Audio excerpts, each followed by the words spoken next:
Culture, la dernière prise de parole publique du rappeur belge Romeo Elvis remonte à septembre 2020, lorsqu'il présentait ses excuses pour avoir agressé sexuellement une jeune femme. Une « faute » dont il assure avoir tiré des leçons, comme il l'a expliqué vendredi 7 mai dans une interview à Télérama. Au mois de septembre 2020, sous le hashtag Croisillon balance ton rappeur, une jeune femme non identifiée accusait Romeo Elvis de l'avoir agressé sexuellement dans une cabine d'essayage de Bruxelles. Elle publiait en même temps des messages privés échangés avec le rappeur, où celui-ci s'excusait pour « un geste stupide ».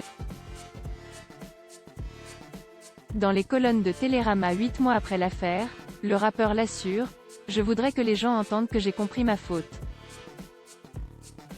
Je ne me sentais pas d'écrire un texte qui revienne sur l'affaire mais en même temps j'ai cette volonté d'assumer », déclare-t-il, promettant avoir tiré des leçons de son acte.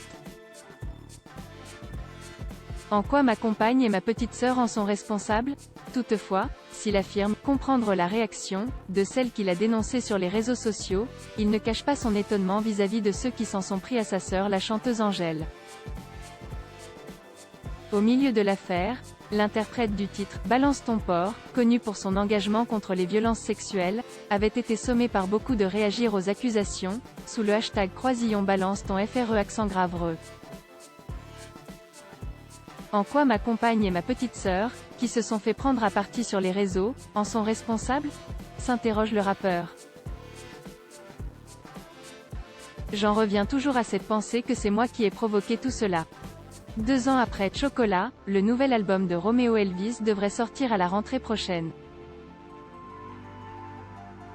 Son nom, TPA, pour Tout peut arriver, une expression qui lui est chère. Mais lien pourrait être fait entre ce titre et les accusations le concernant, un point dont le rappeur est conscient. Qui puis-je jeter à la poubelle cette chanson écrite en pensant à la femme que j'aime aurait été une manière de me dérober. Je vous l'ai dit, je veux avancer en pleine conscience, assure-t-il. À voir également sur le HuffPost, pourquoi l'attaque du Capitole a poussé AOC à révéler son agression sexuelle. Lire aussi, accusé d'agression sexuelle, Éric Zemmour restera à l'antenne sur CNews. Cette star de Docteur Who accusé d'harcèlement sexuel par une vingtaine de femmes.